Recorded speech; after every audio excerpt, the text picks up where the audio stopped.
All right, now testing. Testing now. Testing 2.0. Testing 3.0. All right, this works. Perfect. Welcome to another Hupo stream. Today we got a paper for you. We got a paper called AnimateDiff. Animate your personalized text-to-image diffusion models without specific tuning. So I think by specific tuning they mean fine-tuning. So things like LoRa, things like just normal fine-tuning, orthogonal fine-tuning, which is kind of the cooler version of LoRa that not a lot of people know about. Okay, this is Shanghai AI Laboratory, Chinese University of Hong Kong, and Stanford University. So a couple Chinese universities and then a American university. 10 July, Daily. Hey, how's it going, Daily? 10 July 2023, so pretty recent.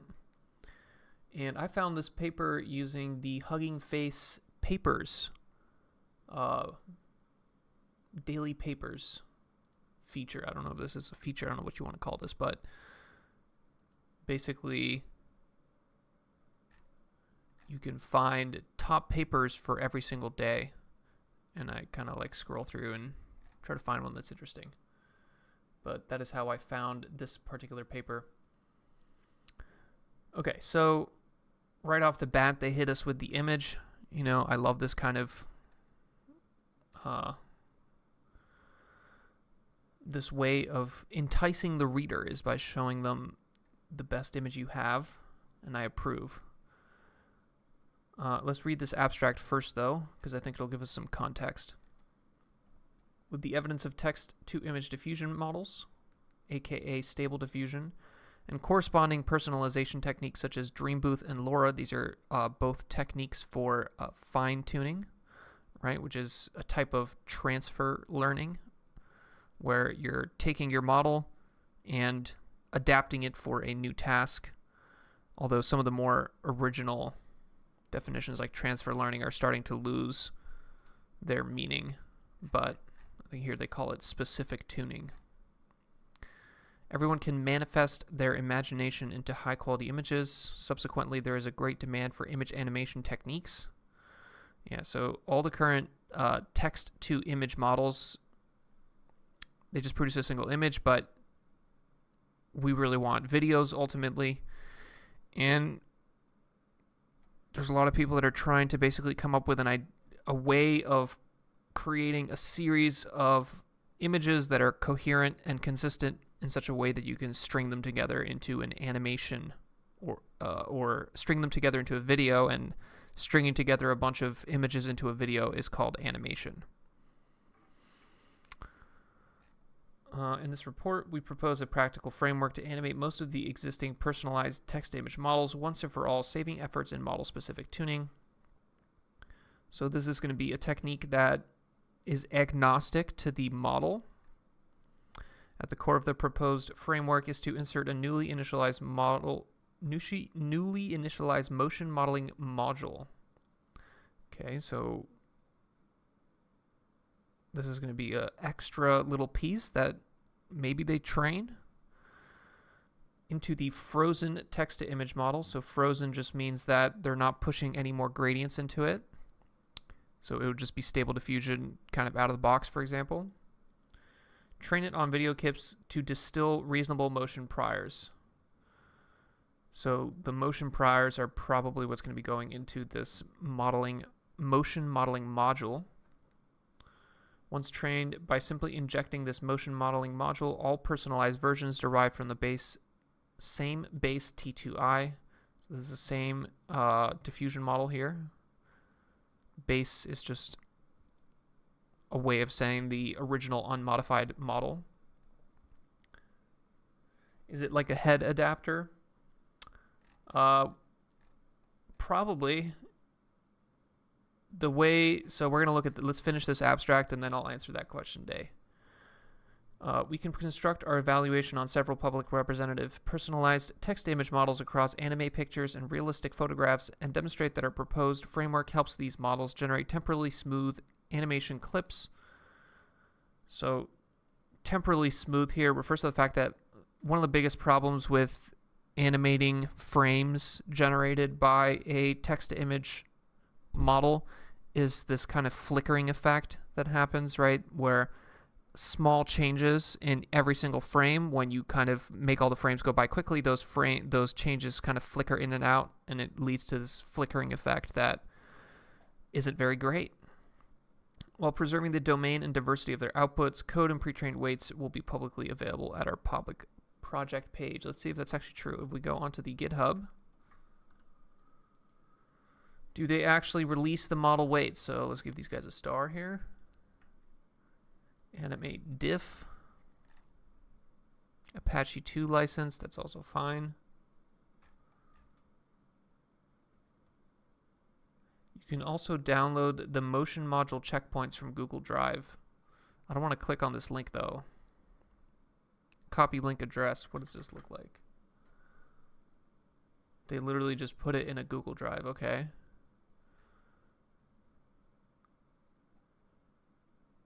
We provide inference configs for 6 demoed text-to-image models on Civit AI. Civit AI is a startup or web page where you can basically find a bunch of LoRa's, right? Where basically other people have fine-tuned a diffusion model, and then you can get the little low-rank adaptation matrix, which you can then add into the original base model and get models that do specific things. And obviously, as you can tell, everyone here is very thirsty, and the overwhelming majority of these models are for the purposes of anime and porn. But anime and porn are the two use cases that drive the internet, so it kind of makes sense. Okay. So Daily, let's answer your question, and we're going to answer that question by looking at Figure 1 here. So Figure 1, we present AnimateDiff, an effective framework for extending personalized text-to-image models into an animation generator without model-specific tuning. Once learned motion priors from large video datasets, AnimateDiff can be inserted into personalized T2I models, either trained by the user or downloaded directly from platforms like Civit AI or Hugging Face, and generate animation clips with proper motions. Yeah, so basically it sounds like they're learning motion priors from large video datasets and then putting it in a motion module, and then just taking this motion modeling module and just connecting it to an existing stable or an existing diffusion model. So this is kind of a little bit of a confusing figure here, but I guess step 1, you download a base text-to-image model from Hugging Face or Civit AI, but you could probably use any text-to-image model. The shape of this, that you see how it kind of is wider and then narrower and wider, that's a reference to the fact that most of these text-to-image models, they are a unit, right? So they start with the image at full resolution, then they basically go into, not actually the image, usually it's a latent version of the image, but then they create this choke point, and then they go back to the original image or latent size. This kind of makes it seem like the motion modeling module is also a unit, right? They have the same kind of little shape for it. And then module insert, somehow this is being either used to condition the original image model or text image model, or it's maybe a separate step. It's not entirely clear, but somehow this motion modeling module is being combined with original or base text image models. And here you have a couple different examples. These actually don't seem like animatable, you know, like the thing with animation is that if you want, for example, 30 frames per second, which is actually a pretty low frame rate, then you can expect subsequent frames to actually be very similar, right? So even here, this person moves her eyes. If you ran this at 30 frames per second, you would not see this person moving their eyes. It would happen too quickly. So I think it's probably just a artifact of this figure, but the way that this is shown right here, it's not, you couldn't actually just make those into a video. You would need a more gradual change, but I think that's just the way that the figure was drawn. So motion priors mean motion feature vectors. Yeah, some kind of distilled information from a bunch of videos. Large video data sets. We don't know what the large video data set means yet. In recent years, text-to-image generative models have received unprecedented attention both within and beyond the research community as they provide high visual quality and text-driven controllability. Low barrier entry point for non-researcher users such as artists and amateurs. Right, the fact that you can generate images with natural language and text is basically why these models are so popular, because you don't need to be an expert to generate images. Everyone's an expert in natural language. Several lightweighted personalization methods, right? Different types of fine-tuning here. You got Dream Booth and LoRa. Low-rank adaptation. Fine-tuning these on a small data set with a consumer-grade device such as a laptop or an RTX 3080. This is a NVIDIA GPU. A laptop definitely cannot fit an RTX 3080. Can it? Is there laptops that have 3080s? I feel like that's going to be a huge laptop, but okay. After which these models can then produce customized content with significantly boosted quality. In this way, users can introduce new concepts or styles at a very low cost. Personalized text-image models trained with Dream Booth or LoRa have successfully drawn attention. Their outputs are static images. Yeah, you need to create a bunch of frames, and those frames need to have a level of temporal consistency in order to turn these into animations. Recent general text-to-video approaches propose incorporating temporal modeling into the original T2I models and tuning the models on video datasets. It becomes challenging for personalized T2I models since the users cannot afford the sensitive hyperparameter tuning. So, hyperparameter tuning is anytime you create or you have some kind of machine learning pipeline, there's a bunch of little numbers that you're going to have to pick, right? You don't really know what the best number is. You're going to have to find out what the best number is, right? And the process of finding all the best values for all those little hyperparameters is called hyperparameter tuning. But the problem with hyperparameter tuning is it's very expensive, because the way to pick the values for those parameters is basically using the trial and error, right? Just fancy trial and error where you're like, try with value 1, try with value 2, and then try with value 3, and then see which one works better. But the problem with that is that it's very expensive to do so, because you basically have to do this very big kind of search process over a wide hyperparameter space. Personalized video collection and intensive computational resources. We present a general method, AnimateDiff, to enable the ability to generate animated faces for animated images for any personalized T2I model. Most personalized T2I models are derived from the base one, Stable Diffusion, and collecting corresponding videos for every personalized domain is outright infeasible. We return to design a motion modeling module that could animate most personalized T2I models once and for all. Yeah, so they don't want to be training some kind of motion modeling module that is specific to a style, right? They don't want like an anime motion modeling module and then a realistic motion modeling module. They basically want to design this motion modeling module such that it works for all the different diffusion models. introduced into a base model and then fine-tuned on large-scale video clips. They still haven't told us what these video clips are. Let's see, maybe this reference here. A joint video to image encoder for end-to-end retrieval. It's a 2021 paper. It's worth noting that the parameters of the base model remain untouched. After the fine-tuning, we demonstrate that the derived personalized T to I could also benefit from the well-learned motion priors, producing smooth and appealing animations. Everyone wants their animations to be smooth and appealing. Animate all corresponding models without further effort in data collecting or customized training. Yeah, so ideally you don't have to do your own fine-tuning. You can just basically use this motion modeling module as is, zero shot. Blah, blah, blah. They tried on a bunch of different models.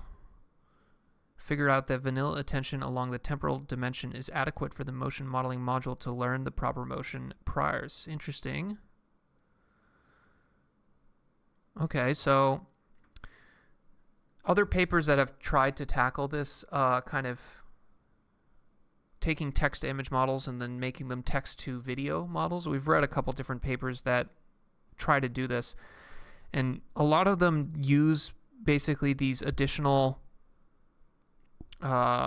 consistency kind of metrics, and sometimes they're a separate optimization process as well, where basically there's a prior where you can say, and a prior is just an assumption that you're making about the problem, and the prior that most people use is that, okay, well, frames that are close together are going to be more consistent than frames that are further apart, right? So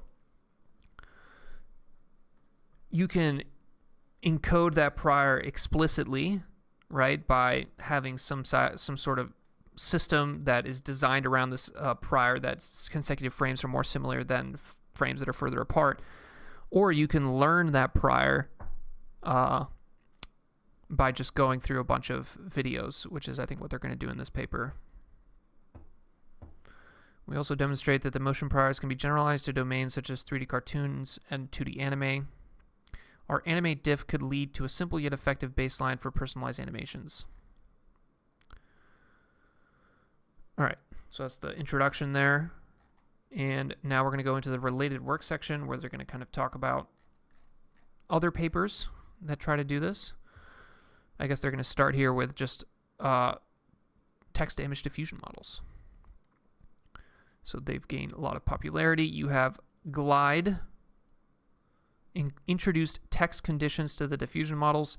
So these diffusion models, you can condition them on anything, but obviously in text-to-image diffusion models, you're conditioning them on text or encoded text, and that allows you to guide the generation.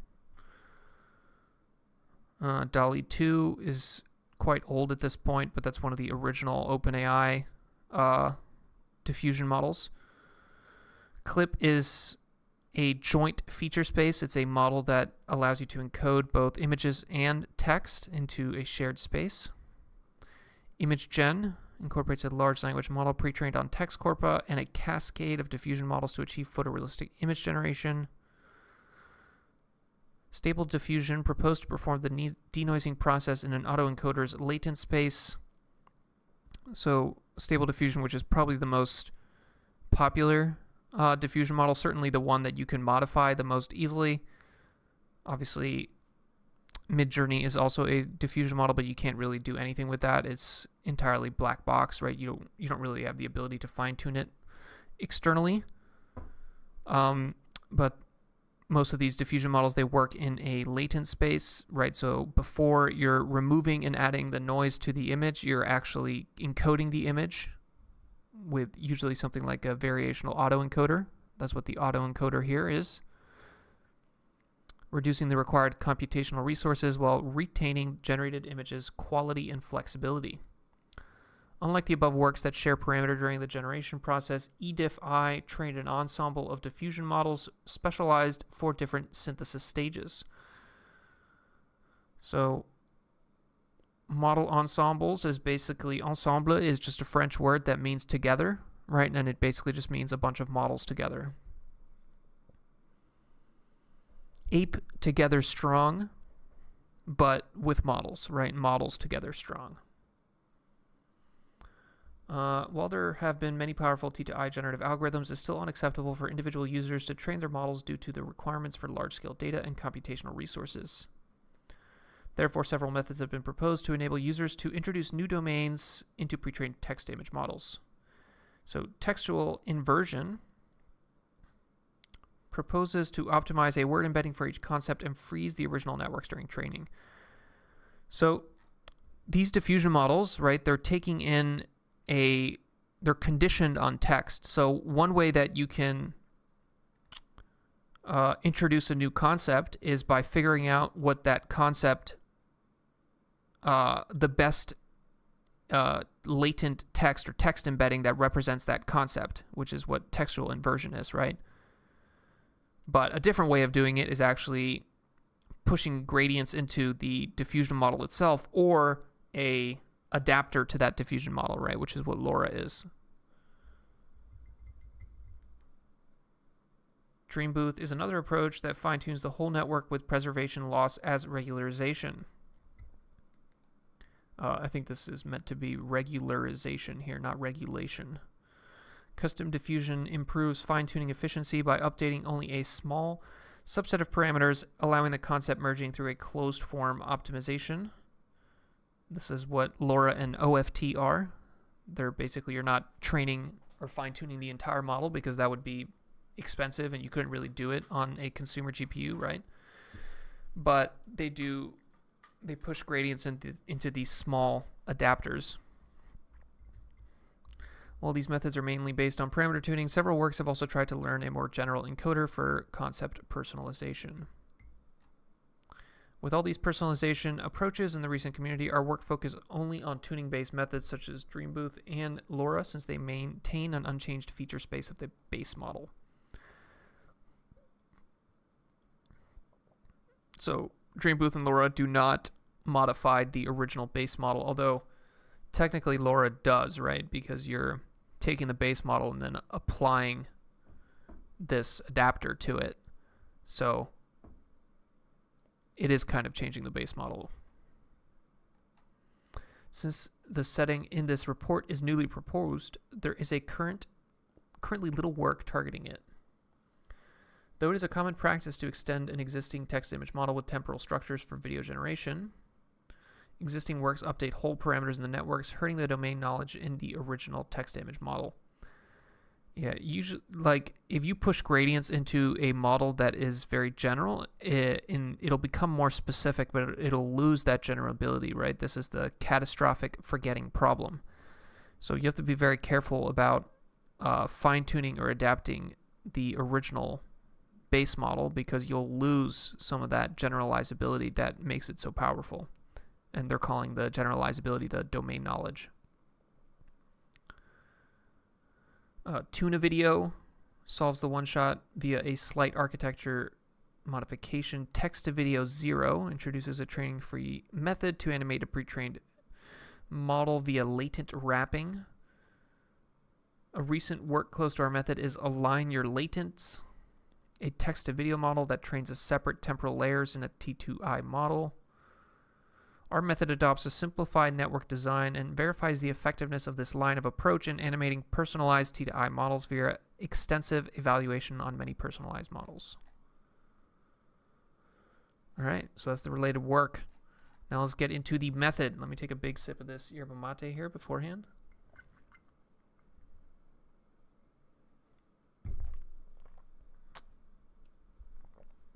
Okay. So they're going to introduce, I think they're going to basically break down what a diffusion model is. Then they're going to talk about their personalized animation and probably the motion modeling module. And then I guess that's what 3.3 is. Okay. So 3.1 preliminaries here. Here's just basically going to be their summary of a diffusion model. And if I was reading this paper and trying to be quick, I would probably skip this, but I think it's always pretty good. It's always good to go through these sections because it allows you to kind of review the knowledge, right? You can think of this almost like a little summary of diffusion models, and the more it's kind of good to make sure that you understand all the different pieces. So they choose Stable Diffusion, a widely used text-to-image model, as the general T2I generator in this work. SD is based on the latent diffusion model, LDM, which executes the denoising process in the latent space of an autoencoder, namely E and D. So this is the encoder and the decoder. Autoencoders have two pieces. They have an encoder and a decoder. And here is VQ-GAN is a vector quantized GAN, and then VQ-VAE is vector quantized variational autoencoder, pre-trained on large image data sets. So let's pull that up, VAE. So what a variational autoencoder is doing is it's taking an image. This is a good image. Right, this Q function here is the encoder, this P function here is the decoder, and then this Z here is called the latent. So let's move this here so we can quickly go there. But you see this E is the encoder, the D is the decoder, and then the latent space is the Z. Right? So the way that these autoencoders are trained is they're trained on a self-supervised task, right? You don't need any additional labeling, or you don't need to tell it what the answer is, because the answer is just the image itself, right? You feed it the image, it tries to compress it. I like the analogy of a language where the encoder and the decoder are learning a language by which they can communicate the content of the image, and you're forcing a constraint on that language in that it has to be relatively compressed, right? It has to be lower dimensional than this image. And over time, the encoder and the decoder, they learn a language together, and then that language allows the decoder to reconstruct the image that the encoder is seeing, right? So think about it as almost like two people in a room, and then one person looks at an image, and then they have to write something on a little sheet of paper, and then they slide it into another room, and then the other person in the other room gets that little sheet of paper, and then they have to draw what the person in the first room was seeing. Daily, what is the difference between transformer encoder and decoder and VAE encoder and decoder? It's the same concept. So transformers also have this concept of an encoder and decoder, but what they're encoding and decoding is usually text in the case of the transformer. The variational autoencoder is usually in reference to images. So there's overlap between those. You could have a variational autoencoder that consumes text, right? You could do that. It's just nobody really does that. But encoder and decoder are a very basic concept, and you see that that high-level concept in all kinds of different systems and papers and research. Okay. This design confers an advantage in reducing computational costs while preserving visual quality. So why does this reduce computational cost? Because this little Z here is way less numbers than this MNIST digit. So this is a MNIST digit here, which is a data set, but this is basically whatever this is, 128 by 128 total numbers that you have to put in your GPU and matrix multiply with, versus this Z here is a lot less, right? It's less numbers. So the whole point of doing things in the latent space is that you reduce the total computational cost. During the training of the latent diffusion networks, an input image X0 is initially mapped. So you start with an input image X0. You map it to the latent space, right? You see how you give the image X0 into your encoder, E, which is this function, is a function. It takes some input and produces some output, and the output is this Z0, which is the latent for that image. So actually the same exact notation is here, where this will be X0 and then this will be Z0. are then perturbed by a predefined Markov process. So this is a process here, Q, right? Q is a process that takes in some Z, which is some latent at a time step T, right? Where there's capital T total time steps, right? T is the total number of time steps. These diffusion models, they iteratively remove noise, right? So it's not like a GAN where they just generate an image in one go, in one inference step. Diffusion models remove noise over a series of time steps, and that T is the total number of time steps, and this is something like 10 or even 100 time steps. But the latent at time T is conditioned on the latent at time T minus 1. That's what this little parallel bar here means. It's basically you're taking this but then conditioning it on this as well. This N means a normal distribution. So normal distribution, anytime you hear that, just think about your good old Gaussian in your head. So basically this, right? Normal distribution. Normal distributions have a mean and they have a variance, right? So if you look at here, normal distribution has two parameters. It has this mu, which means a mean, right? And then it has a variance, sigma squared. And here all this means is that the mean is in the set of all real numbers, so the mean can be anything, any number from negative infinity to infinity, but the variance has to be greater than 0 here. So here the mean is z of t, I guess, and then the variance is 1 minus beta t zt minus z of t minus 1 and beta t I. So beta t is a hyperparameter. So remember how I said that in hyperparameter tuning, right? Here where they said users cannot afford sensitive hyperparameter tuning, one of the parameters is this beta, right? So there is no, you don't know what the value for this beta is beforehand. You have to discover what the value of that beta is. So you basically have to try a bunch of different values and then see which one works best. And that's how they come to this, to the value of this beta.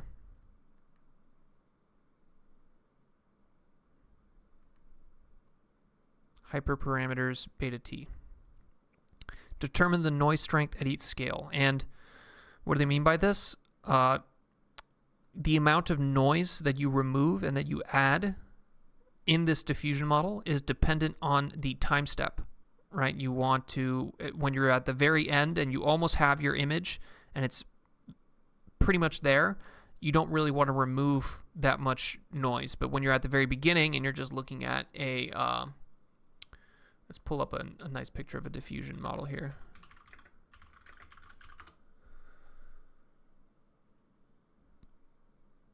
So when you're here, let's open this image, open image in new tab. Yeah, whenever you're here and you're removing noise, you're going to want to remove more noise than whenever you're here and your image is almost there, right? So the amount of noise that you add or remove is going to depend on the time step. Okay, and here they basically reparameterize this. So equation 2 is basically just equation 1, but then they replace these beta t's with this alpha t. This alpha t is just 1 minus beta t, and alpha bar t here is basically the cumulative product of all the alpha t's. So this pi symbol here is basically like a summation symbol. You're just multiplying alpha bar t from I equals 1 to t. So if you're at time step t equals 3, then it's going to be alpha 1 times alpha 2 times alpha 3, right? And that'll give you alpha bar. So you can see how if alpha is 1 minus beta, and beta is some number like, I don't know, 0.5, that's not actually the number that they would use, but alpha would be 0.5, then your alpha bar would be 0.5 times 0.5 times 0.5. So you can see how that number would get smaller and smaller and smaller, which is usually the intention of these cumulative products like that. Josh Phillips, great timing on this topic. I've been playing with Deforum this past week. Alrighty. I appreciate the that you come in and watch these, Okay, where were we? Okay, so we were looking at equation 2 and equation 1. So if you look at equation 1, right, it's actually, this is kind of annoying, right? Look at this normal function. Look at this. This is the mean and the variance. You see those mean and variance are very annoying, right? What if instead we say, okay, well, let's pull out these this 1 minus beta t and pull it out of that normal distribution. And that means that now we have a normal distribution that's just centered on 0 and has an identity for the variance, which is much easier to represent in code, right? This is called the reparameterization trick, but you're basically just pulling out these hyperparameters, which normally are baked into the mean and the variance of the normal distribution here, and you're just pulling them out so that you can use a standard normal distribution and then just multiply the output. Stable Diffusion adopts the vanilla training objective as proposed in DDPM. I think this is Deep Diffusion Probabilistic Models. Let's see. Diffusion Models beats GANs on image synthesis, 2021. So Alexander Nicol, I think this is actually the guy who does the Shape E papers at OpenAI. Okay. And vanilla training objective. So a training objective is when you're doing machine learning, right? There's a learning. The learning in there means that you're basically improving something over time, right? With gradient descent. And in order to perform gradient descent, you basically need to have a loss. You need to have some notion of like, here's what I wanted the model to output, and then here's what it actually outputted, and then I'm going to take the difference between those and then push that back through the model via back propagation. So this is the loss that they're using, right? So this loss here is the expected value. That's what this fancy E is. It just basically means the expected value of this. The expected value of the encoded x naught, so this is just the latent y. What is y? Y is the corresponding textual description. So y is also encoded with a text encoder, but here they just kind of, oh, actually, here you go. Tau of theta is a text encoder. So much like there is an image encoder here with the E, you have a text encoder, tau of theta, y here. Here you have your normal distribution here, your noise, and then a time step t. And the expected value is of the L2 difference. So this 2 here is basically means that you're taking the difference between this and then squaring that.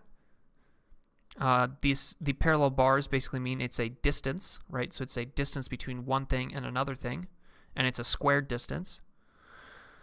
And you're taking the distance between this, which is the normal distribution here, the noise, and then the predicted noise. And the predicted noise takes a couple different things as input here. It takes z of t, which is the latent image. So z of t is what's coming out of here, this epsilon x naught, but obviously x of t, the time step t, and then the encoded text. Okay. So in Stable Diffusion, this epsilon theta is implemented with a modified UNet that incorporates 4 downsample and upsample blocks. So let's pull up a UNet. The whole point of a UNet is that it's bigger on one side, then it's small, and then it's bigger on the other side, right? It's shaped kind of like a U, right? Open image in new tab. So you can see here how the original size is bigger than this size at the middle, right? And in order to achieve that, you have a bunch of down sampling steps, and then you have a bunch of up sampling steps. So in the beginning, you're down sampling down into a more compressed version of whatever your input is, and then you're upsampling back to the original dimensionality of the input, right? So That's what they mean here with the downsample and upsample blocks. Resulting in 4 resolution levels within the network's latent space. Each resolution level integrates 2D convolutional layers, as well as self and cross-attention mechanisms. Text model T theta is implemented using the clip VITL14 text encoder. So, oh shit. I just learned that shortcut, by the way. Someone commented on one of my videos that if you click on a link and then you hit Alt and then left key, it'll take you back to where you were. So huge props to whoever made that comment on the YouTube video, because now I can finally click on reference links without having to scroll all the way back up. But, okay, so much like you would train your image encoder and decoder kind of separately, you would train it on some huge image data set, and then you would freeze it and then use it in your diffusion model. You're going to do the same thing with the text encoder, right? You're not really going to be pushing gradients into the image encoder or the text encoder. You're just going to use some generic pre-trained one that's been trained on a huge amount of data. And here they're using the clip VITL14. The VITL14, this is the vision transformer. L means large, and then 14 is the size of the patches that's used in the vision transformer, but they're not actually using the vision transformer part of the clip model. They're only using the text encoder part of the clip model. So this VITL14 is actually a little bit misleading, because that's the other half of the clip model, which is the image part. As general image generation continues to advance, increasing attention has been paid to personalized image generation. Dreambooth and LoRa are 2 representative and widely used personalization approaches. Let's zoom out a little bit. To introduce a new domain. What's going on? Oh no. Here we go. To a pre-trained T2I models, a straightforward approach is fine-tuning it on images that's of that specific domain. However, directly tuning the model without regularization often leads to overfitting or catastrophic forgetting, especially when the dataset is small. So this is the problem that I was referring to, where a model will forget what it was originally trained on if you continue to train it on something new, right? This was more of a thing when people did transfer learning, when you would train a classification model on one set of data and then you would try to train it on a new set of data. But that type of transfer learning is less popular now. But this idea of catastrophic forgetting, I guess, is still, or the concept of catastrophic forgetting is still something that you need to think about. To overcome this problem, Dreambooth uses a rare string as the indicator. So I think this is, yeah, so in the original Dreambooth paper, you fine-tune it on new things. So actually, the original Dreambooth paper had nice images. See this one?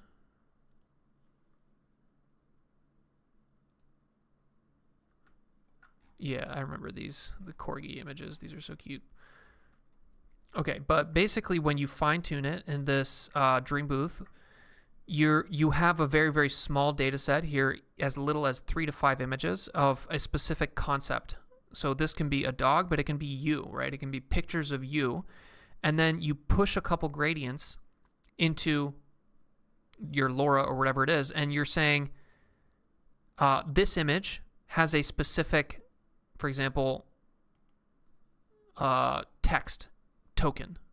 Right here they're calling it a rare string. So some kind of word that the model doesn't know about, right? So you don't want to retrain, or you don't want to overwrite the concept of dog with the image of this dog. You want to create a new concept, which you're going to represent by this unique identifier or this rare string, right? Some string that like basically would never have come up in the original diffusion model training, and then you're going to basically push gradients for that. And the diffusion model is going to learn that, okay, this token represents this dog, and then once you do that, you can then say, okay, well then this token on the beach or this token on a carpet, and it'll be able to regenerate that.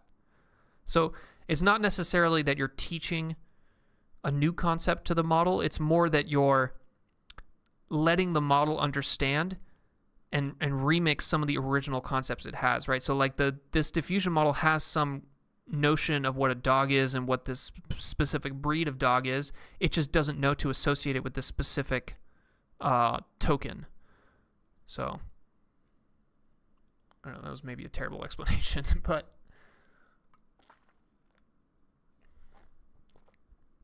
I'm quite sleep deprived, so I have an excuse. Indicator to represent the target domain and augments the dataset by adding images generated by the original text-image model. These regularization images are generated without the indicator, thus allowing the model to learn to associate this rare string with the expected domain during fine-tuning. Yeah, learning to associate the rare string. I think that's important. It's like you're not teaching the model a new concept. The model already knows what a human is, what a dog is, what long hair is, what this color is. It already has all those concepts kind of baked into it. You're more just kind of giving it a little bit of extra gradient so that it can associate this specific token or this specific string with that concept. But 99% of the work has already been done, right? LoRa, on the other hand, takes a different approach by attempting to fine-tune the model's weight's residuals, that is, training delta W instead of W. So LoRa is a very popular approach. We've read a couple different LoRa papers on this channel, so definitely check those out. I think the coolest one that we read was actually QLoRa, which is like quantized LoRa. But LoRa is basically, you have your original model weights, right? So whenever somebody says, hey, this model has 1 billion parameters, that's the size of this W here. And what LoRa is doing is you're basically learning this little delta W, which is a little change to your W, right? And you can think of it almost like you're taking a little bit of training and storing it in a little box. And then you can go and take the original stable diffusion model and then apply that little bit of training to it, right? So it's almost like you're storing a little training in a box, a little bit of time in a box. I don't know, I'm the master of weird analogies. But that's the concept behind it. But then the reason LoRa works so well is because you're using low-rank matrices, and those low-rank matrices are much lower dimensional, less numbers, and thus it allows you to basically store this little bit of training in a very efficient way. Main issue I've hit with custom training is overly tuning to certain elements in those training sets that I don't care about. Yeah, so there are some ways of selecting certain parts of images to encode-decode, but I haven't gone down that hole yet. So maybe you could mask out certain parts of the image that you don't care about, but it could also come down to the this alpha parameter, Josh. So basically, how much are you letting your tuning impact the original model weights? Because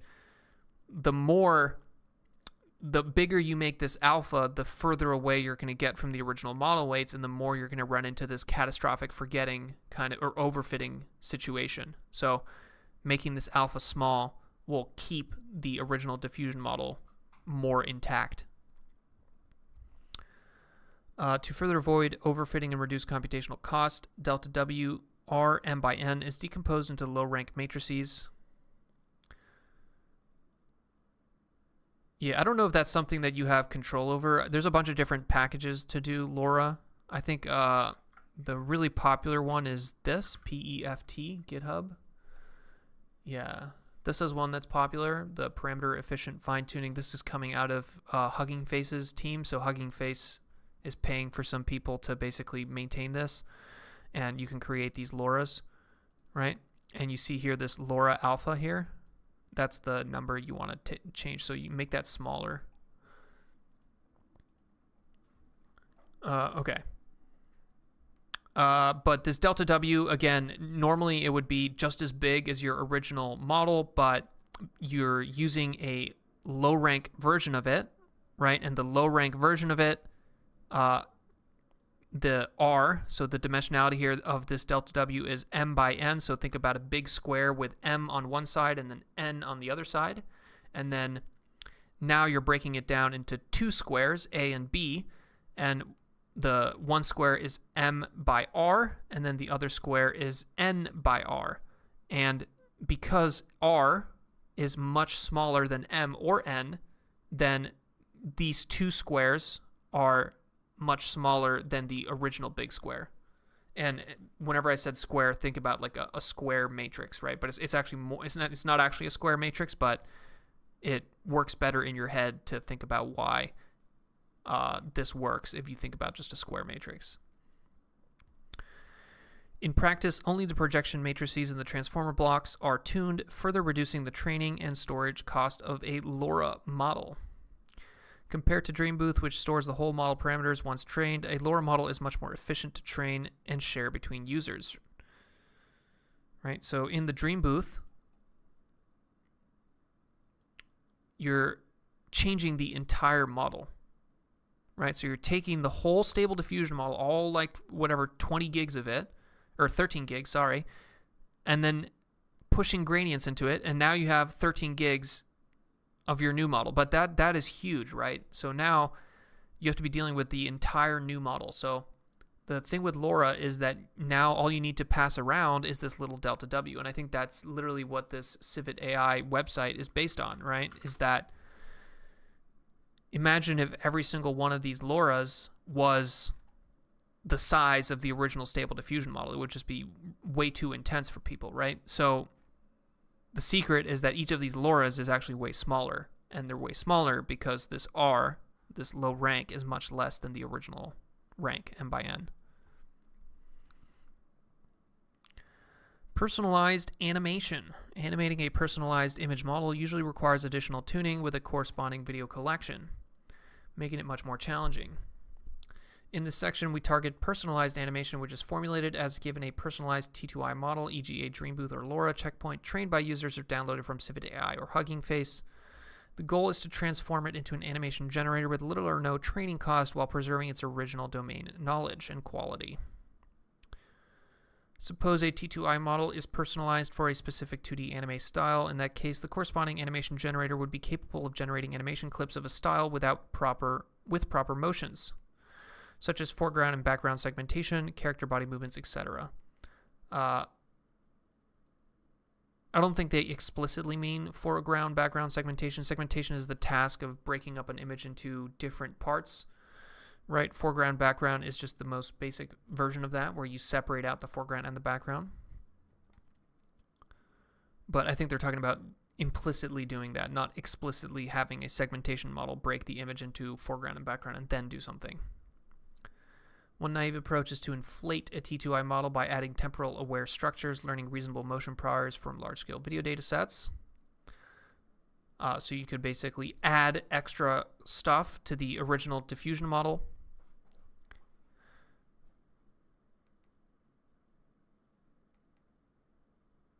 I feel like that's basically what they're doing. They're just having it separate.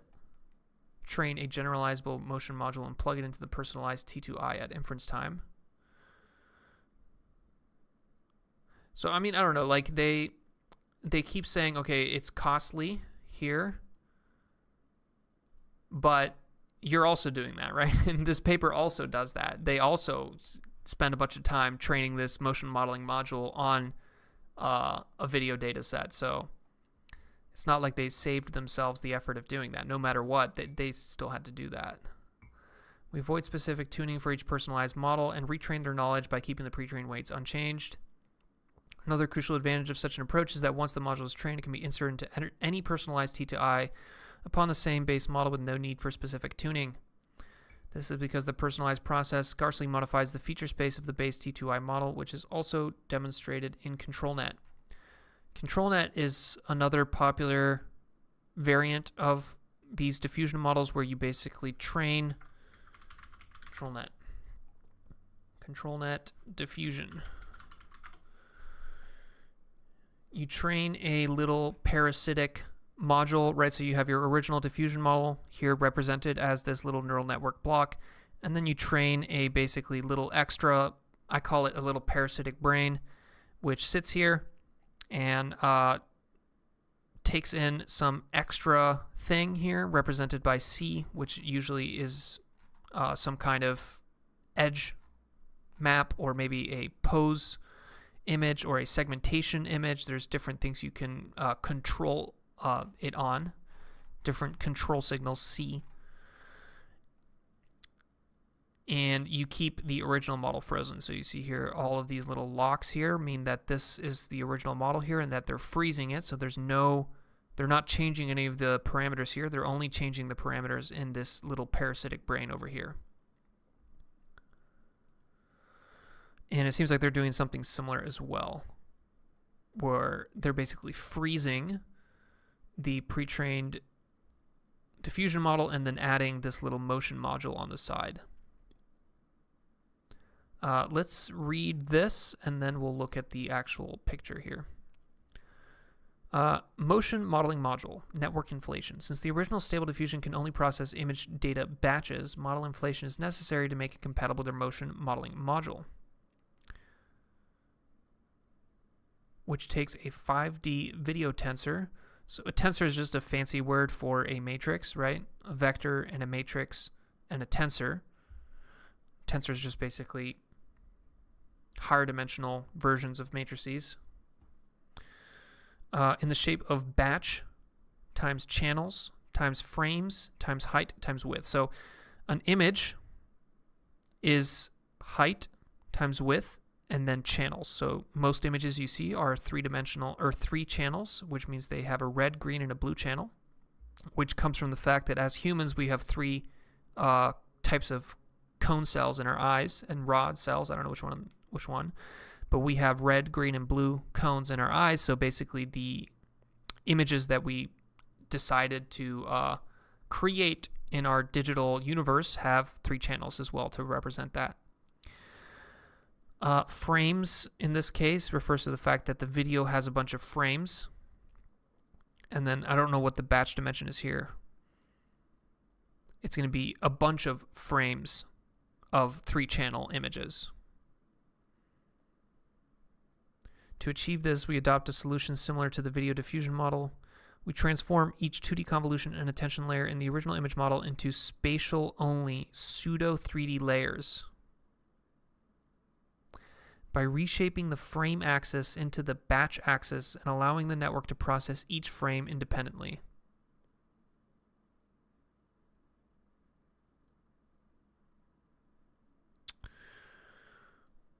What do they mean by this? Okay, so I think whenever you originally train this stable diffusion model, right, the UNet, you're not training it one image at a time. You're training it with batches of images, right? So if we look at our UNet, when you're actually training this, here, right, in all these pictures, it just looks like there's one image going in. But whenever you're actually training this, right, you're doing this on a GPU and you're feeding a bunch of images at the same time. And then you calculate the gradient and the back propagation using those bunch of images, that entire batch.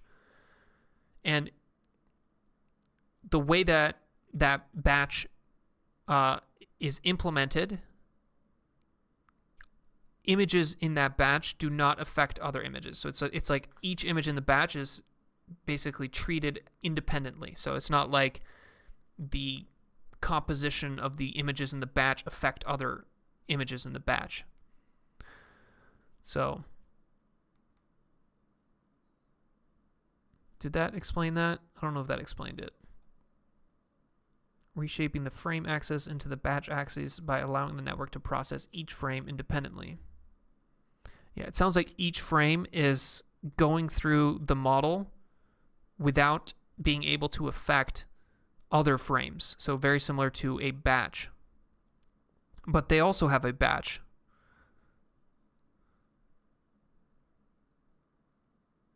Our newly inserted motion model operates across frames in each batch to achieve motion smoothness and content consistency in the animation clips.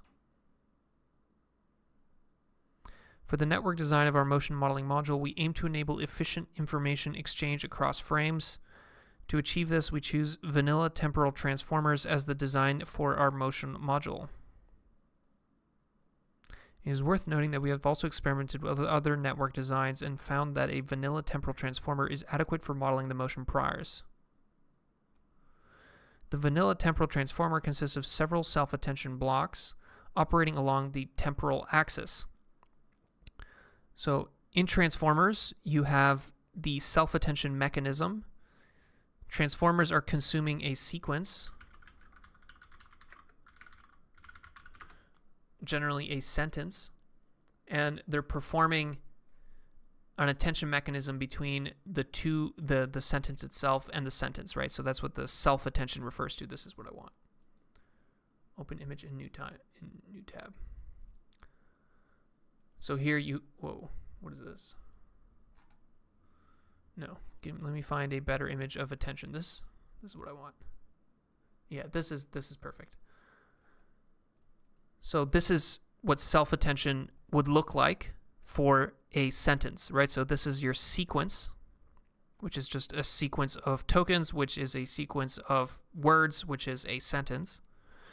And every part of the sequence can pay attention to every other part of the sequence. This is what people refer to when they talk about what attention is quadratic in memory, because you have to calculate a score for every single one of these little squares, right?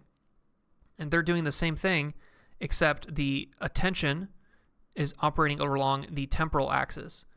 So rather than each of these being words, think about each of these being frames in a video.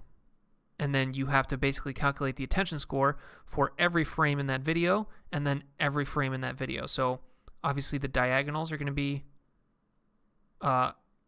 one frame and then the frame, but then you can expect that maybe nearby frames are going to have high attention scores and so on. The spatial dimensions, height, and width of the feature map Z will first be reshaped into the batch dimension, resulting in batch times height times width sequences at the length of frames.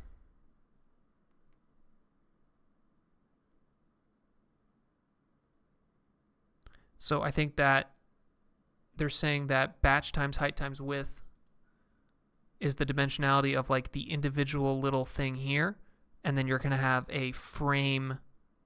The number of frames is the length of the sequence, but each individual little thing here is of dimension batch times height times width. The reshaped feature map will then be projected and go through several self-attention blocks. This is just the generic equation for attention.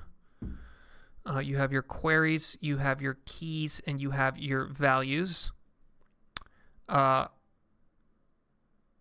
I like the explanation that Karpathy gives for these. Queries are what are the things that I'm interested in. Keys are what are the things that I want, and then keys are what are the things that I have, and then values are what are the things that I have, and then keys are what are the things that I want to communicate. I don't know if that made any sense, but basically you're multiplying the query matrix by the keys matrix here. You're dividing by this D. You're taking the softmax, and then you're multiplying it by V. Q is the queries, which is WQ. This is weight matrices here. 3 projections of the reshaped feature map. This operation enables the module to capture the temporal dependencies between features at the same location across the temporal axis.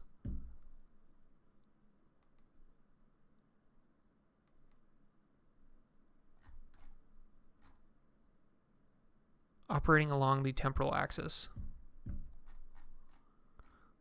So the temporal axis is the sequence. I'm pretty sure that's what they're talking about here. And what they're saying here by allow the module to capture temporal dependencies between the features at the same location across the temporal axis.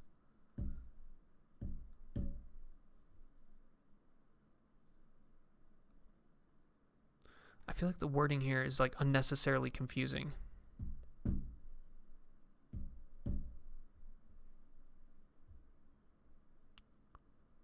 Let's see if we look at this figure 3, maybe it becomes a little bit more clear. Details of the motion module. Module insertion. Our motion modules are inserted between the pre-trained image layers. when a data batch passes through the image layers in our motion module, its temporal and spatial axes are reshaped into the batch axis separately. So here you have some input z. The dimensionality of this input is height by width, h, w, height, width, f is the number of frames, c is the number of channels, which is 3, and then b is the batch. Our module is a vanilla temporal transformer with a 0 initialized output project layer. This 0 initialize is a trick from ControlNet. There's n of these. The pre-trained image layer is frozen. You have your self-attention. You have your projection. So what they mean by projection and self-attention here is in the original. Let's go here.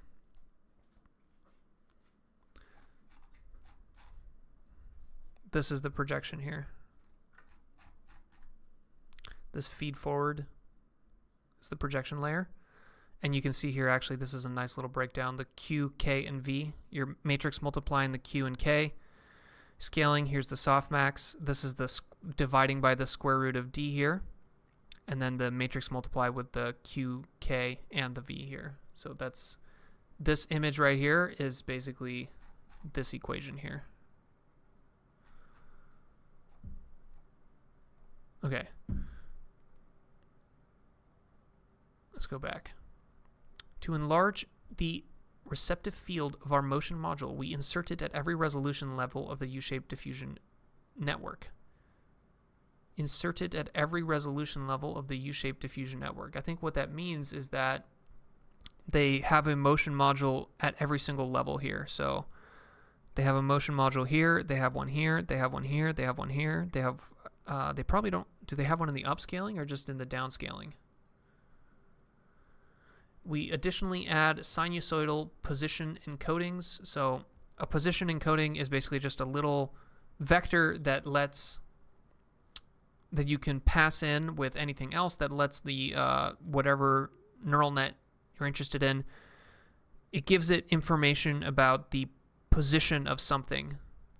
Usually the position of a part of an image in the image itself, or the position of a token in a sentence. Right, like ultimately, it's just a little vector that represents where along a sequence or where inside an image you are. And in the original Transformer paper, that's what this little yin-yang looking sign here is. It says position encoding. That's actually supposed to be a sine, right? So a sine wave goes up and down like that. That's what that's supposed to be. To the self-attention block to let the network be aware of the temporal location of the current frame in the animation clip. Okay, so the position encoding here is encoding the temporal location of the current frame in the animation clip. To insert our module with no harmful effects during training, we 0 initialize the output projection layer of the temporal transformer, which is an effective practice validated by ControlNet. Yeah, so this 0 initialization comes from actually the ControlNet paper. And what it means by 0 initialization is that when you train something from scratch, and then here you're training this motion module from scratch, right? So you're initializing it. And when you initialize it, you have to basically pick a value for all the little weights that are going to compose this motion module.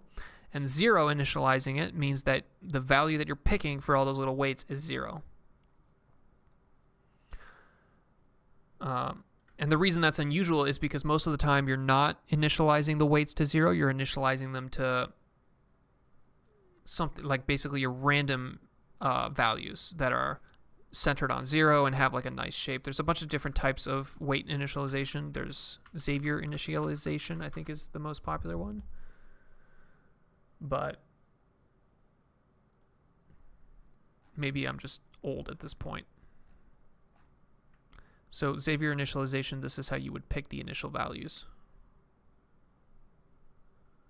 Why would you zero in it? You zero in it because you don't want to mess with the original model, right?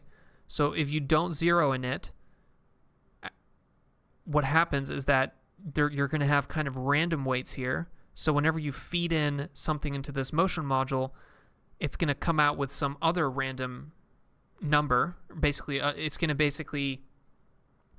I like the definition in the ControlNet paper, but you zero initialize because you don't want this additional little parasitic motion module to change what's coming out of the image layer too much, right? So if you think about the UNet, right, they're putting this little motion module here, right?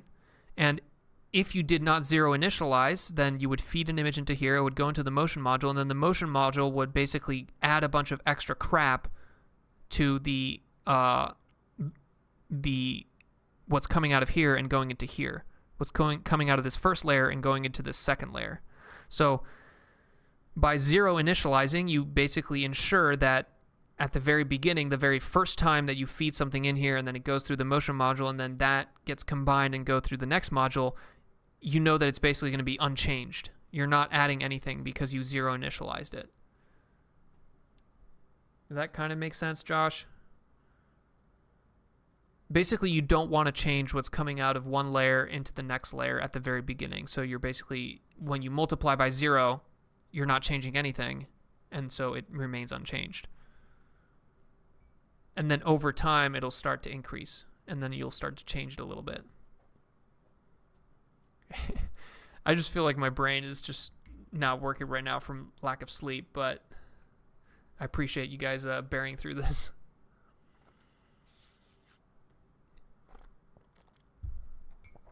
The training process of our motion model is similar to the latent diffusion model.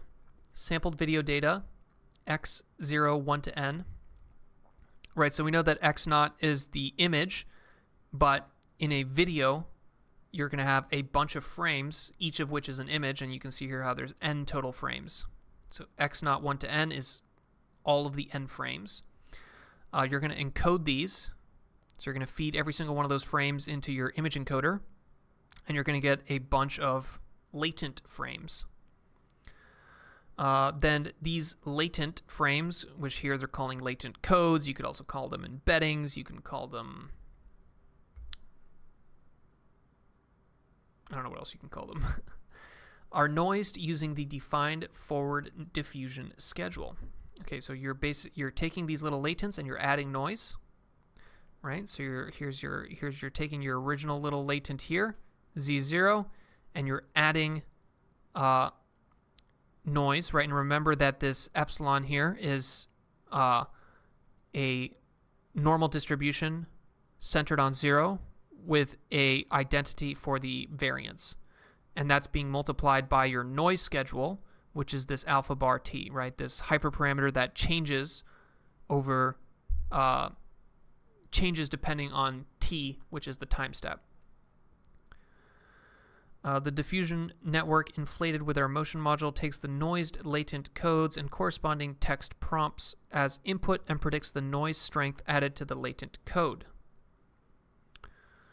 I think there's only one text prompt. I don't know why they put the S there. Predicts the noise strength added to the latent code encouraged by the L2 loss term. The final training objective of our motion modeling module is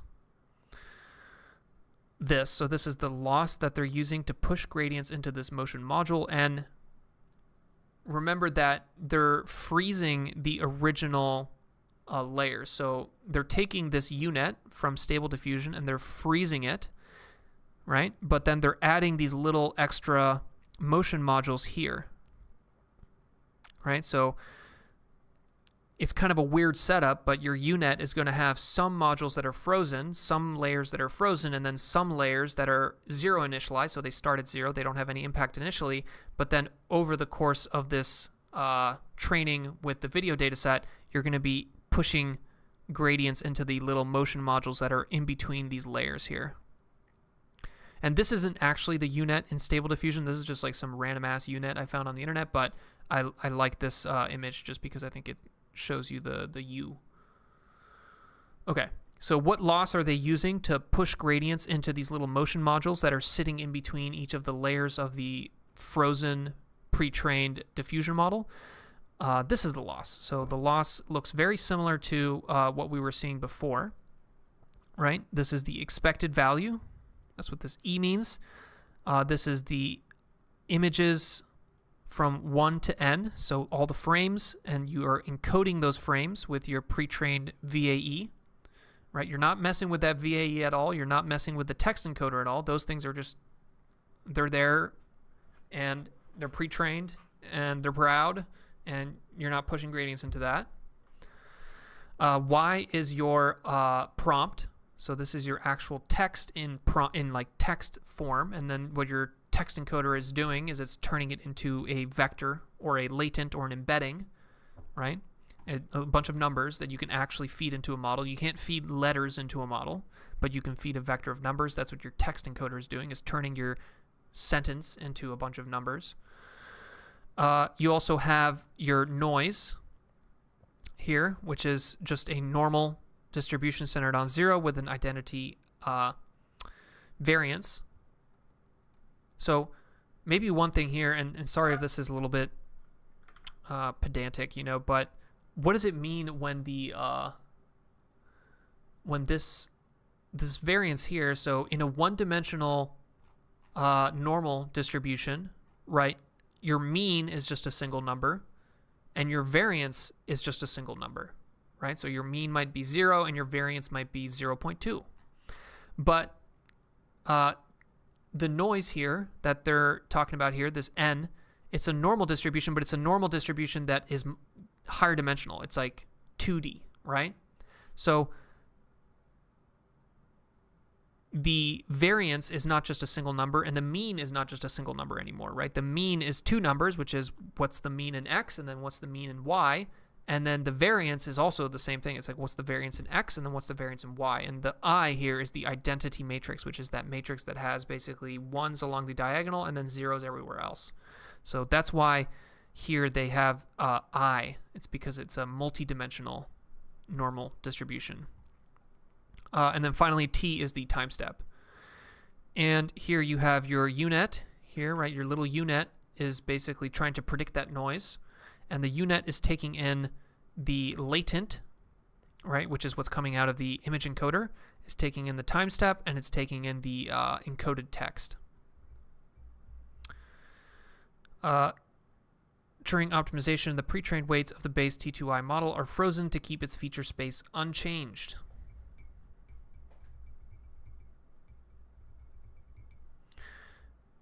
Yeah, so I think that now that we've read this, I have a much better idea of what exactly is going on, right? And the way that you think about it is that the diffusion model, let me pull up our diffusion model image. So the diffusion model is removing noise, right? It's predicting the noise and then removing it, right? So normally it's predicting the noise based on just where you are in this denoising process, so the time step, and then the text. So the text here would be like cat, so you're removing noise, and it's like, okay, remove noise such that it's cat. But what this whole paper is doing is it's basically adding an additional thing into this UNet, and that additional thing is this little motion module. And what is the motion module doing? The motion module is basically just a self-attention transformer that is looking at each frame. So it's looking at the entire sequence of frames, right? So you're basically feeding a bunch of videos into a stable diffusion model, and then you're adding these little extra modules in your UNet that are aware of the other frames in the video. So now your UNet is not just removing and adding noise based on your text prompt, it's also removing and adding noise in such a way that it's paying attention to the other frames of the video, right? So you can imagine that whereas before it would just remove this little tiny edge here and say, okay, well, this tiny edge here, I want it to be a cat, so I'm just going to remove it so that it looks more like a cat. It's the same thing is happening, except now inside the little model's head, it's saying, okay, well, I'm going to remove this so that it looks more like a cat, but I know that 4 frames into the future, this cat turns its head and it has a little bit of a spot right there. So therefore, I'm going to make that little bit of a spot there, right? So obviously, I'm just anthropomorphizing this diffusion model, but at the end of the day, what this entire paper is doing is it's adding a way for other frames of the video to kind of impact the removal of the noise. So that's all this motion module is doing, is it's giving a path for the signal from other frames to impact the removal of the noise of this pre-trained diffusion model. And I like this, I like just how simple this is. It's basically ControlNet in the time dimension with the transformer, because the original ControlNet paper doesn't use a transformer at all. But, it's pretty cool. It's very clean, too. I think some of the other papers that we read that do text to video were very kind of over-engineered, where it's just like 10 different pieces, and all these different pieces have to be trained separately, and then you combine them and then run these like per video optimization process. That's very annoying to do, right? I like the simplicity of this approach, where all you're doing is just you're basically adding this little ControlNet type module, and then that ControlNet type module, rather than being just given an edge map or a pose map or a segmentation map, instead what it's doing is it's getting every single frame and then doing an attention mechanism over every single frame so that it can pay attention to specific frames.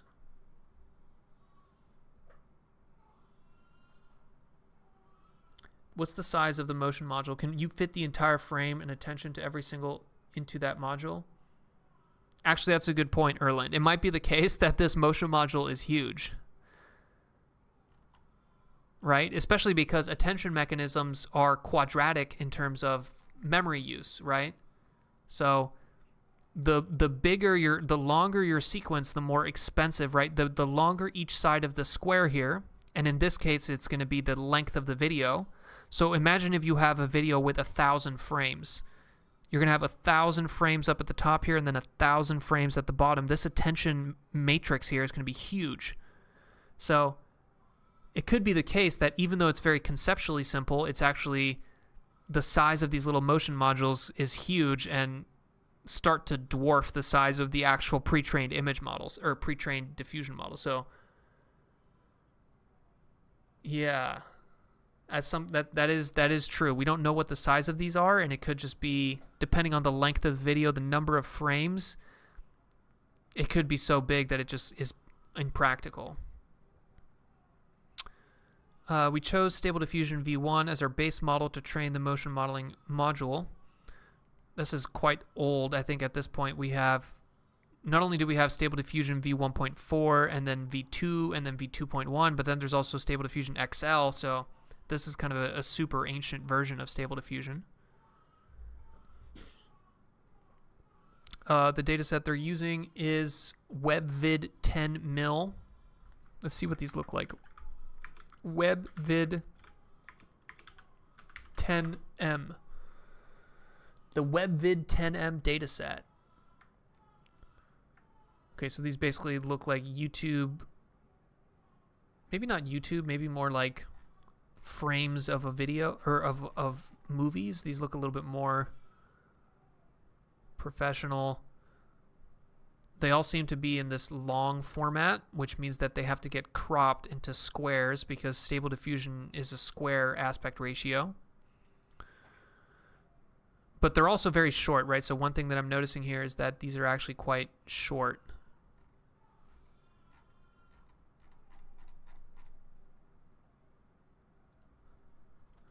Video clips are first sampled at the stride of 4. So I think what they mean here is that they sample every 4 frames. And then resized and center cropped. So center cropped, again, because Stable Diffusion requires a square image. So obviously these are not square, so you're going to have to take the center of it. Our experiments show that the module trained on 256 can be generalized to higher resolutions.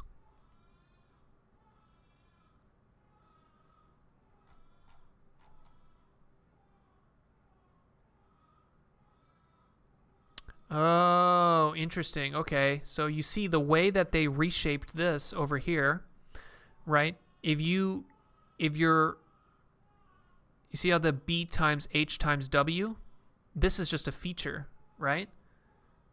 But they train it such that the attention mechanism is with respect to this thing here, but you can change the H and the W and you can still use the same exact motion module because the B times H times W are what is inside each of these. So each of these little things is a B times H times W, which means that you can change the H times W and you're still going to have the same attention map, which means that you can reuse the same motion module despite changing the resolution.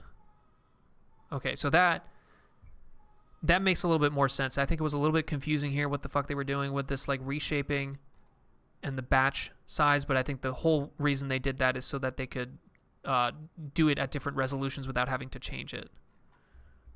That makes more sense. Okay, we choose 256 at our training since it maintains the balance of training efficiency and visual quality. The final length of the video clips for training was set to 16 frames. Yeah, this is not a lot. 16 frames at a stride of 4 is, what is that? 4 times 16, and then assume a 30 frames per second. It's 2-second video clips. So 2-second video clips, just basically little things like that, which I think are kind of limiting because 2-second video clips, you're not going to have big changes in the actual thing. So one thing to look at is that in this image, it's basically the same content.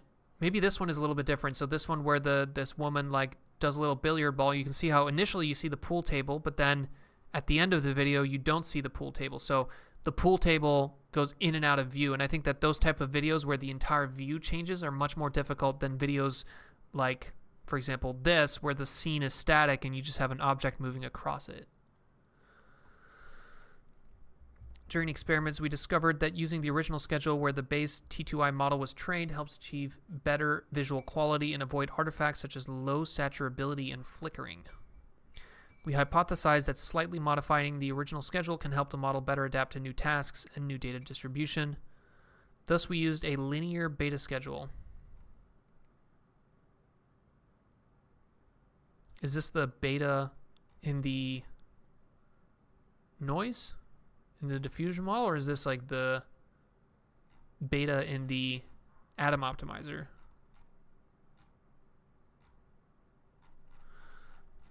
That's the problem with these hyperparameters. A lot of them have the same name.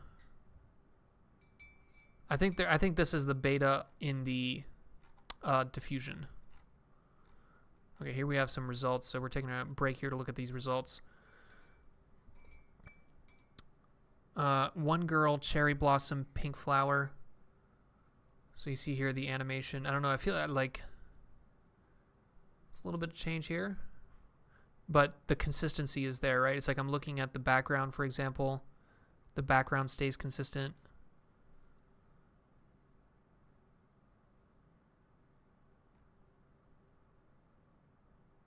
It's hard to like see this because like ideally you would want to see videos, right? I want to see like an actual.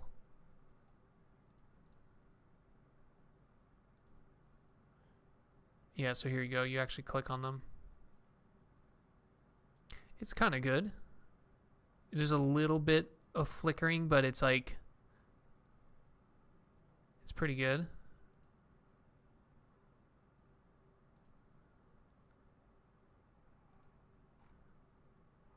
This is the Palace cat.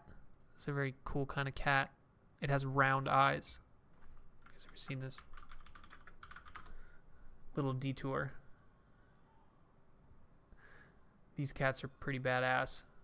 They're also very cute because they're like fat and fluffy. All right, I'll stop being distracted. As is kind of good when you're rotating, but actually when you're rotating here, you see how the stones are kind of losing their appearance.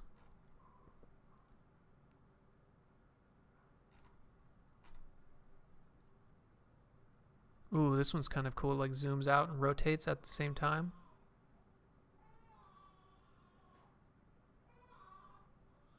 This one's also very impressive here. If you note the mountains in the background, you see how the motion of these mountains relative to this center part, how they're like rotating in the back.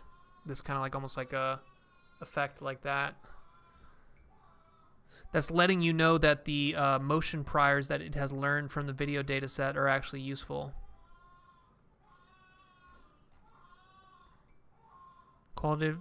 Qualitatively compare cross-frame consistency. So here they're showing you that in the baseline model, the cup changes from frame to frame. It like hallucinates of straw, and then there's no straw. But then in their model, it does not do that. Here you have different LoRa's and Dream Booth models, so different stable diffusion variants here. To verify the effectiveness and generalizability of our method, we collect several representative personalized stable diffusion models from Civet AI. They keep plugging this in. I wonder if one of these people works for Civet AI, because it's like, this is so much free advertising. The domains of these chosen models range from anime, 2D cartoon models. We do not use common text prompts because the personalized models only generate expected content. Prompts must have certain formats or contain trigger words. I think this is the special token that you train in the Dream Booth situation. Strongly recommend our readers refer to the homepage for better visual quality. Thanks to the motion priors learned from video datasets, the motion modeling module can understand the textual prompt and assign appropriate motions to each pixel, such as the motion of sea waves and the leg motion of the palace cat. We also find that our method can distinguish major subjects from foreground and background in this picture, creating a feeling of vividness and realism.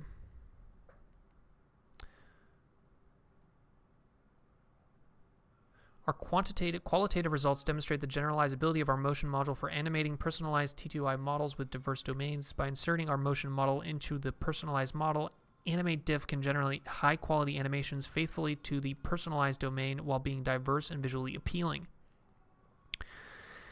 Yes, but I think the animations are also just not controllable. I think it's just you basically just you can turn an image into a 2-second little animation, but the animation isn't like controllable in any way, right? It's like you would want to control the animation with text, or maybe control it with a video. Maybe you wanted like put a video and say, hey, I want this kind of camera motion but apply it to this image.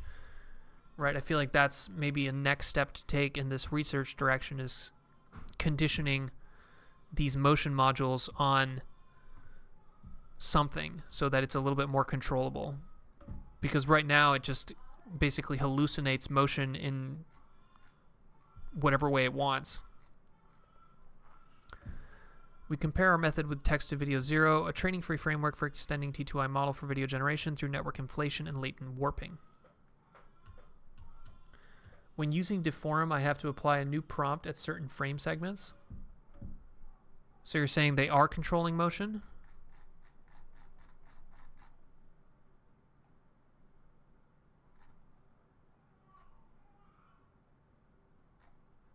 How does that make sense? You're telling me that there's a different text somewhere? I don't know what they're doing. Yeah, I mean, just based on these equations that they've given us, there's nothing here, right? It's like it's not the motion module is just being put into the layers of the diffusion model, and the diffusion model is conditioned on the text, but as far as I know, it's the same text for everything. I guess you could use a different text. You could change the text for each frame. Maybe that's what they're doing. Yeah, maybe okay, so maybe that's what they're doing, is that they're basically changing the text at every single frame.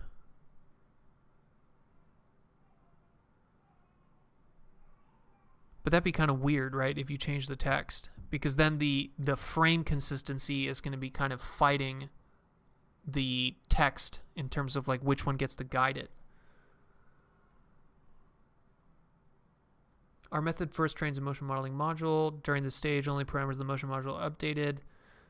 The once trained motion module can turn any personalized model tuned upon the base into an animation generator, then produces diverse and personalized animated images via iteratively denoising process.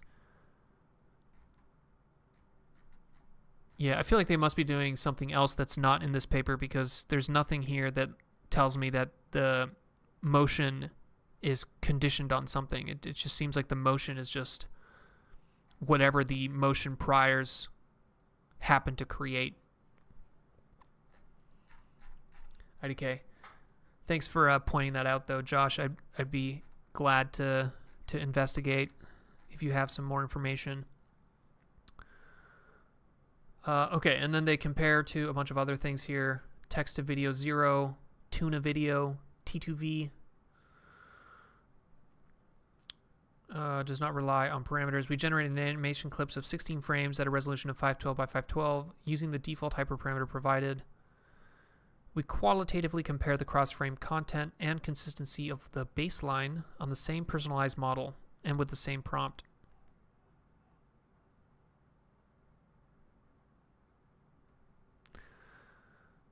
Both methods retain the domain-level knowledge of the personalized model. However, the result of the T2V lacks fine-grained cross-frame consistency when compared carefully.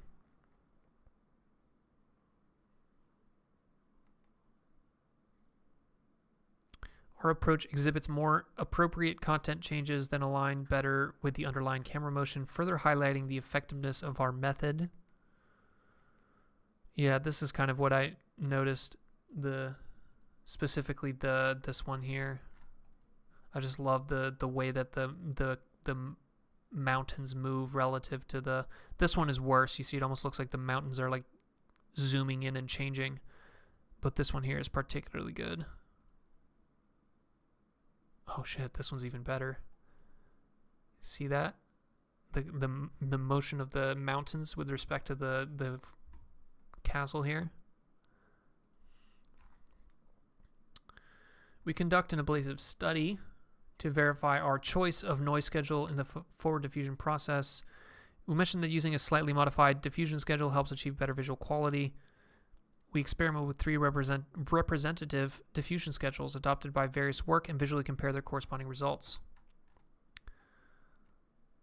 Okay, so we have confirmed that these betas refer to the beta in the diffusion schedule and not the beta in some kind of atom optimizer or something. So you have different schedules here: scaled linear, linear, and linear. I guess this is what Stable Diffusion uses, and then this is their version. And then I don't know what Schedule C is.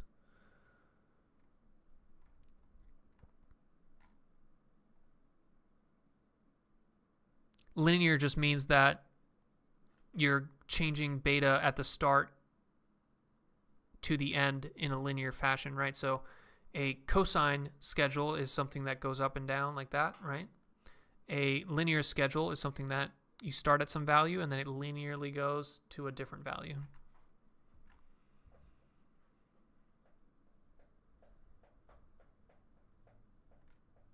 And it would make sense that the noise schedule is going to change, because in the original Stable Diffusion model, the noise schedule, the noise is only being removed with conditioned on the text and the time step. But now there's this additional element of the motion modules, which are kind of feeding in that additional information coming from the kind of frame, all of the frames paying attention to all of the other frames. So the fact that you're changing that, I think it makes sense that you would probably end up with a slightly different noise schedule that is optimal. But I don't know, I feel like this looks exactly the same to me. It's hard to tell.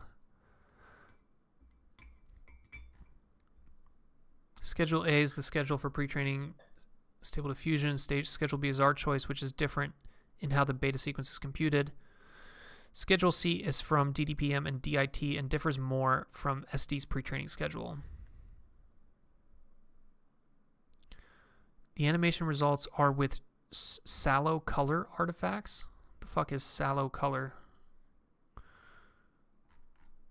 I just don't watch enough anime to like really be able to pick apart the differences, but I think that a lot of the people who do this kind of like anime Laura training, like they watch a ton of anime, so like they are very good at like telling the visual quality and like the color saturation, and like, you know, they just have a much more trained eye for determining which animes look cleaner. But I mean, to me, it just kind of all looks the same.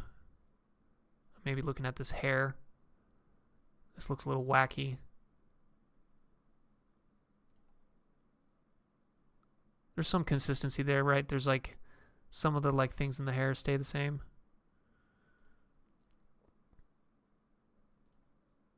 This is actually really good. I like this flower here. You see how it like moves, but it stays the same.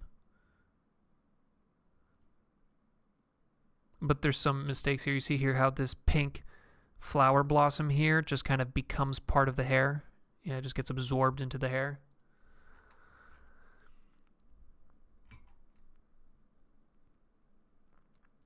Intuitively, using the diffusion schedule aligned with pre-training should be beneficial for the model to retain its feature space already learned. As the schedule deviates more from the pre-training schedule, the color saturation of the generated animations increases while the range of motion decreases. Among these three configurations, our choice achieves a balance of both visual quality and motion smoothness.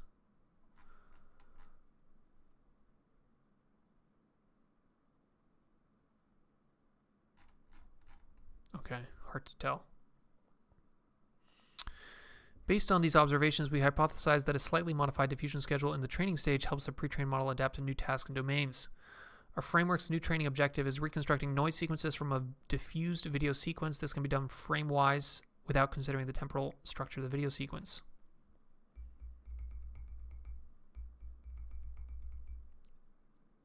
Beautiful anthro rabbit girl. Furry detected. Using the same diffusion schedule may mislead the model that's still optimized for image reconstruction, which slower training efficiency of our motion modeling module. We observe that most failure cases appear when the domain of the personalized T2I model is far from realistic, e.g. a 2D Disney cartoon.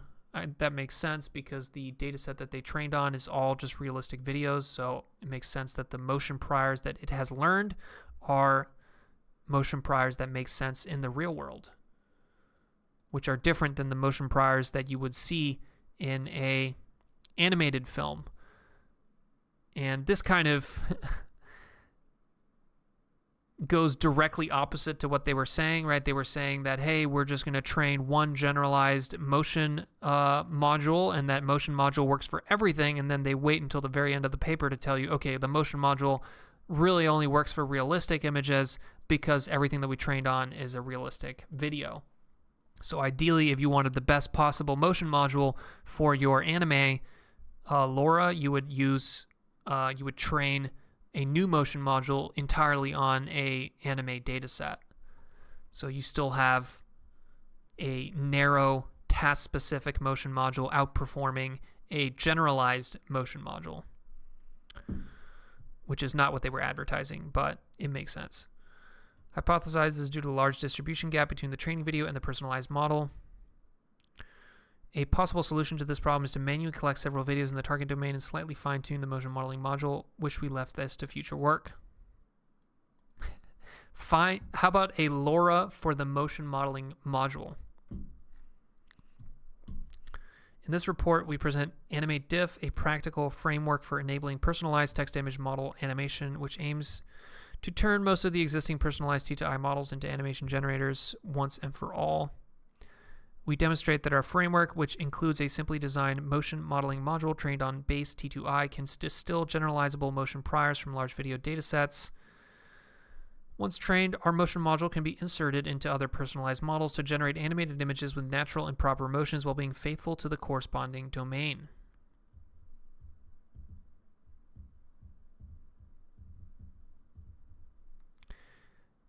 yeah, I just don't know what the fuck personalized animation means. Like, I feel like it needs to be controllable in some way. You know, like what is the point of like a 2-second animation of a picture? Right? Like I feel like you need to control it. You need to say, okay, I want the camera to pan, or I want the image to do something, or I want the person to look down and then look up, or like I want the person to blink or something. You know what I'm saying? Like there needs to be some way to control the actual animation. I think that it's actually wouldn't even be that hard. I think if they used, so instead of using this video data set that they use here, this mvid, this webvid, if they actually they could use this webvid. So if they use this webvid, but they also took the text for this webvid and then conditioned the motion module on the text of the video, then that would give you a way to condition the webvid, or to condition the motion module on text at inference. Right, so then you would have two text prompts. You would have the text prompt for the actual diffusion model, and then you would have the text prompt for the motion module. Which it seems like they could have just done, because webvid 10 mil seems to be like it's captioned, right? Yeah, it's not just short videos, but they also have textual descriptions.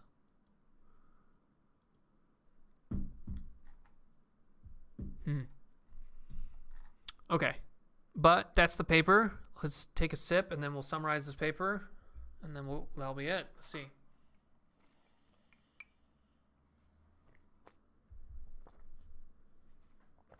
Alrighty. So, today we read the paper AnimateDiff, Animate Your Personalized Text-to-Image Diffusion Model Without Specific Tuning. This was a paper that came out of a couple different academic institutions. And basically what it's doing is I think at a high level, it's a control net for the temporal domain. So the concept of control net is you're basically training a little additional module, right? A little parasitic brain. So you have your original stable diffusion brain, and then you just train this little extra brain. And in control net, you're using that little extra brain to feed in information such as an edge map or a pose map or a segmentation map into the diffusion process. But here, the information that you're feeding is basically a attention mechanism over frames. And they train this motion module with a data set called WebVid 10 million. And this is just a bunch of natural images, or not natural images, but realistic, real-world videos. And by feeding that entire data set through this motion module, the motion module learns kind of generalizable motion priors, right? Motion priors that are general to a bunch of different modality is not the right word, but motion priors that work for a big chunk of the space of all images. If you want to think of it that way.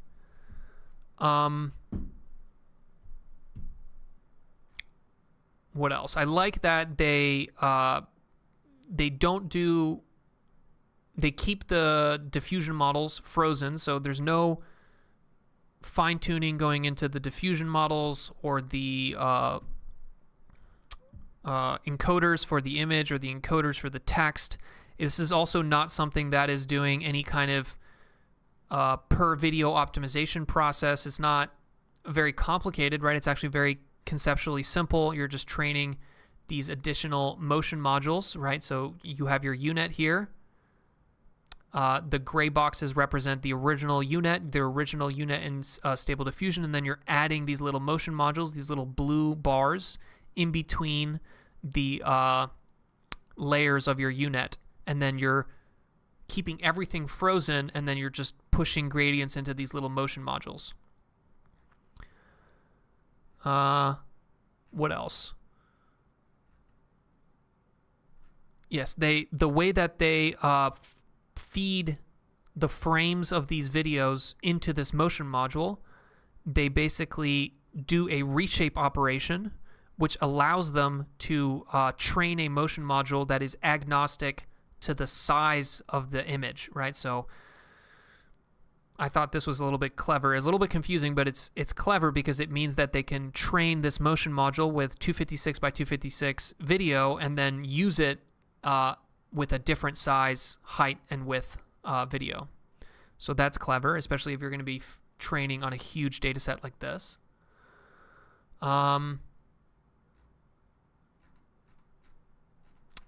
Maybe... What else? Is there anything else that I missed here? I think that's basically it. I think one of the things that I think is weak about this paper is that because they have this attention mechanism in this motion module, the motion module is very sensitive to the size of the number of frames, right? So just like any other attention mechanism, if you increase the size of the sequence, the total amount of compute is going to start to get out of hand. So they kind of just gloss over this by having a very small number of frames. So they choose 16 frames, and at a stride of 4, that means roughly 2 seconds of video. But I think if they tried more frames, it would basically not work. It would just get out of hand very quickly, and the motion module would just become absolutely massive. So I feel like they kind of sidestep that problem with the fact that the attention mechanism isn't very efficient in terms of sequence length by just using a very short sequence. But if you try to extend this to longer videos, it would not work. It would just become very computationally expensive. So as much as this approach is very clean and very simple, I think that there's some fundamental limitation there to, like, think about trying to apply this to a 2-hour video, right? It's it's not even possible. But other than that, the results seem fairly good. I don't know. It's not very controllable, right? It's just like you're just kind of you're turning an image into a 2-second animation, but the 2-second animation is just that. It's just kind of just generic, weird, hallucinated animation. But I don't know. It looks pretty good. So if you want to take your images and turn them into cool GIFs, you can use this. They said they released the code here. I'm a little bit too sketched out to click on this Google Drive link because then they'll know exactly who I am. Right? As soon as you click on this, Google will be like, oh, this Google account clicked on your thing and is trying to download. So I don't want to necessarily do that. But it does seem like they have it here, so maybe you can go ahead and use that. It is using a slightly older version of Stable Diffusion. I wish they did this with Stable Diffusion XL. That would have been a lot cooler. But I don't know. Maybe you're doing research, and that this could be something you do. Use Stable Diffusion XL. Add 1 or 2 things here. Maybe add the text conditioning on the motion module, and there you go. You have a new paper that you could be publishing. So I think this is an interesting starting point. And I look forward to seeing more research in this direction. But yeah, that's the video, guys. Thank you, Josh Phillips and Erland and Day Lee, for the questions and the comments. And have a great weekend. You know, it's Friday. Go out there. Try to work on something cool. Try to get some GitHub commits. You know, we're running out of time. I think in 5 years... supposedly we're not going to be programming anymore, according to EMAD. So, you know, get your programming out while you still can, because maybe in the future you won't be allowed to program anymore because the LLMs will just be that much better at it. Cool. That's that. Join the Discord link if you're interested in a community. Like and subscribe, and